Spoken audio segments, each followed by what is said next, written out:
So I've been really working on these axle stalls, trying to get them down nicely, trying to make them as solid as I can. Get the balance in and getting that sort of lock on down. And where I think I've been getting it wrong is either I've been turning in to the coping more than turning up and onto it, like a kick turn sort of thing.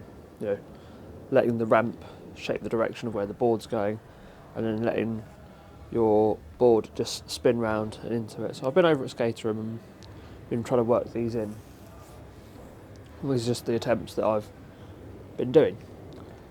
I've run into a few like feeble stalls, and then sort of feeble or just rolling straight over the coping onto the deck of the ramp, and that really comes from not having your balance in the bowl still, or more on and in than on and out, as it were. So on your heels, in my case, I needed to keep my weight more, kicking that toe onto the coping, even if it's just there for a second for the first few. It would have been better for me, I should say, to have gone up, kick turn the 90 degrees, plant the wheels in, keep the weight on the toes, and then just let it pop back in and round.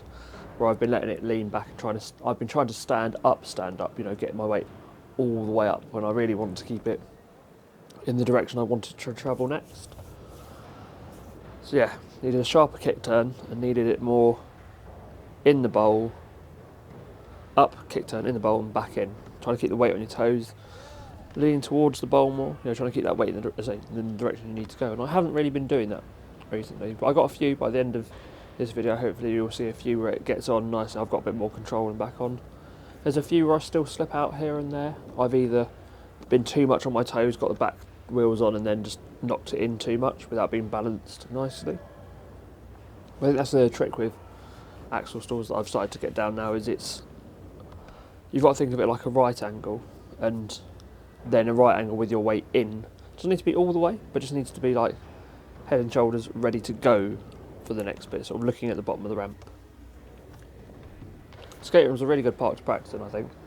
It's nice because it's a bit more challenging than, for instance, Palace and a few others, where the ramps are all a bit lower and a bit smaller. Well, they go from small to the big ones at the deep end.